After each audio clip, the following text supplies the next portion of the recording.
दोस्तों बात है 1975 की जब वेस्ट इंडीज अपना पहला वर्ल्ड कप जीता। इसके बाद वेस्ट इंडीज अपना अगला वर्ल्ड कप उसी के 5 साल बाद 1979 में जीता। लेकिन 1979 के बाद वेस्ट इंडीज जैसे खत्म ही हो गई हो। एक भी वर्ल्ड कप जीतना वेस्ट इंडीज के लिए मानो किसी पहाड़ पर चढ़ने से कम नहीं। आखिर क्या वजह है कि दुनिया की बेहतरीन टीम जिससे हर टीम डरती थी अब वर्ल्ड कप जैसे टूर्नामेंट में क्वालिफाई भी नहीं कर सकती। 26 जून 1928 जब वेस्ट इंडीज अपना पहला मैच इंग्लैंड के खिलाफ लॉर्ड्स में खेलती है।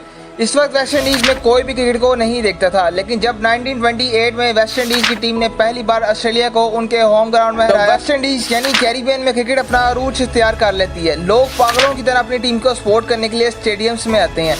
जब वेस्ट इंडीज अपना पहला वनडे वर्ल्ड कप 1975 में खेलने के लिए इंग्लैंड में जाती है, इस वक्त वेस्ट इंडीज की टीम फेवरेट थी।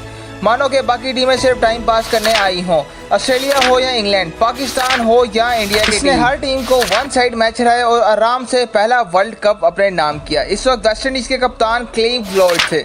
इसके बाद 1979 में वेस्ट इंडीज अपना दूसरा वर्ल्ड कप भी जीत जाती है। इस वक्त वेस्ट इंडीज की टीम अपने अरूज पर चली जाती है। किसी भी टीम के लिए वेस्ट इंडीज को हराना बहुत ही मुश्किल था, लेकिन कोई नहीं जानता था कि ये वेस्ट इंडीज की आखिरी खुशी का दिन है। वेस्ट इंडीज को 1979 के बाद जैसे नजर ही लग गई हो। वेस्ट इंडीज की टीम एक के बाद एक सीरीज हारने लग गई। 1983 में जब वेस्ट इंडीज अपना तीसरा वर्ल्ड कप खेलने के लिए जाती है तो वेस्ट इंडीज की टीम पहली बार इंडिया जैसी कमजोर टीम से भी हार जाती है। लेकिन वेस्ट इंडीज की टीम अपने 6 मैचों में से 5 जीतकर सेमीफाइनल के लिए क्वालिफाई कर जाती है। सेमीफाइनल में वेस्ट इंडीज का मुकाबला पाकिस्तान जैसी मजबूत टीम से होता है, जहां सर विवन रिचर्ड की शानदार बैटिंग करके आराम से सेमीफाइनल में पाकिस्तान को मात दे देते हैं। इसके बाद वेस्ट इंडीज का मुकाबला दोबारा इंडिया से लॉर्ड्स में ही होता है, जहां इंडिया की टीम 60 ओवर में वेस्ट इंडीज को 184 रन का खतरा देती है। लेकिन वेस्ट इंडीज की टीम इंडिया के खिलाफ बेबस हो जाती है और 140 रन पर ऑल आउट हो जाती है। ऐसे इंडिया ने अपनी पहले वर्ल्ड कप वेस्ट इंडीज के खिलाफ जीता कपिल देव की कप्तानी। लेकिन इसके बावजूद वेस्ट इंडीज की टीम ने हार नहीं मानी और अपनी परफॉर्मेंस से दुनिया को हैरान करती रही। वेस्ट इंडीज 1990 से 1984 तक एक भी टेस्ट सीरीज नहीं हारी। वेस्ट इंडीज की टीम की किताब में हार का लफ्ज ही नहीं था। वेस्ट इंडीज की टीम वापस अपने ट्रैक पर आ रही थी, लेकिन के वही हुआ जिसका डर था। लेट 1991 में वेस्ट इंडीज के जबरदस्त और नादिर प्लेयर विवन रिचर्ड और गॉर्डन ग्रीचर रिटायरमेंट ले लेते हैं, जहां से वेस्ट इंडीज की टीम का सवाल शुरू हो जाता है। वेस्ट इंडीज के लिए सीरीज तो छोड़ो, एक मैच जीतना भी बहुत मुश्किल हो जाता है। इतना बुरा वक्त वेस्ट इंडीज पर आया हुआ था कि वेस्ट इंडीज के मेन प्लेयर जिन्होंने मैच जितवाए थे, कोटली वेल्सन और कोटली एम्ब्रोस रिटायरमेंट ले लेते हैं। अब वेस्ट इंडीज के पास लेजेंडरी प्लेयर्स नहीं बचे थे।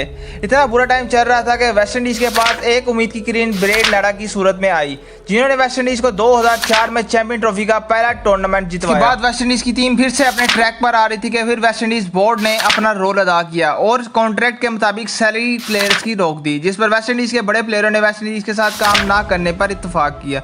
इसके बाद 2005 से 2010 तक वेस्ट इंडीज की टीम कमजोर हो गई और ब्रेन लारा ने भी 2007 में वेस्ट इंडीज की टीम को खैरबाद कह दिया, जिस पर अब वेस्ट इंडीज के पास कोई भी बड़ा प्लेयर नहीं बचा था।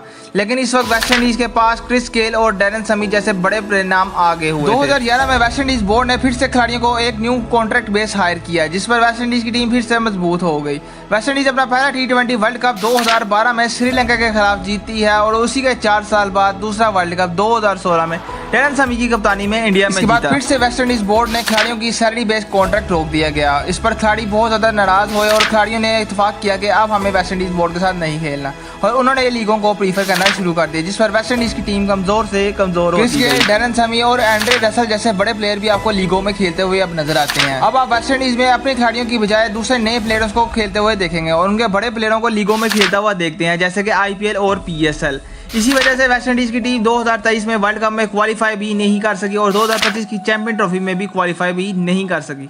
अपने मुल्क में टूर्नामेंट होस्ट करने के बावजूद वेस्ट इंडीज सेमीफाइनल तक न जा सकी। देखेंगे वेस्ट इंडीज बोर्ड ने कैसे अपनी टीम को बर्बाद कर दिया कि अपने प्लेयर ही अपनी टीम में नहीं खेलना चाहते, ना T20, ना ODI, ना टेस्ट क्रिकेट। T20 की टीम वेस्ट इंडीज की फिर भी बेहतर है। उसकी वजह यह है कि उनके प्लेयर सारे लीगों में खेलते हैं, IPL जैसी लीगें, जहाँ पे उनको 20-20 करोड़, 16 करोड़, 17 करोड़ और PSL में भी 5 से 6 करोड़ पे उनको आराम से मिल जाता है। तो जाहिर है वो क्यों अपने मुल्क की तरफ से खेलेंगे जहाँ पे उनको सैलरी भी सही तरह नहीं मिल रही। एक ऐसी टीम जिसका सब नाम सुनकर डर देते थे कि ये इसको हराना तो बहुत ही ज्यादा मुश्किल है, इम्पॉसिबल है, वो दुनिया की ऐसी टीम बन गई है कि अब वो क्वालिफाई भी नहीं कर सके। आहिस्ता आहिस्ता वक्त के साथ साथ जैसे क्रिकेट तरक्की करती गई और बोर्ड्स के पास ज़्यादा से ज़्यादा पैसा आता गया, ज़्यादा से ज़्यादा स्पॉन्सर आते गए, तो बोर्ड्स बड़े होते गए।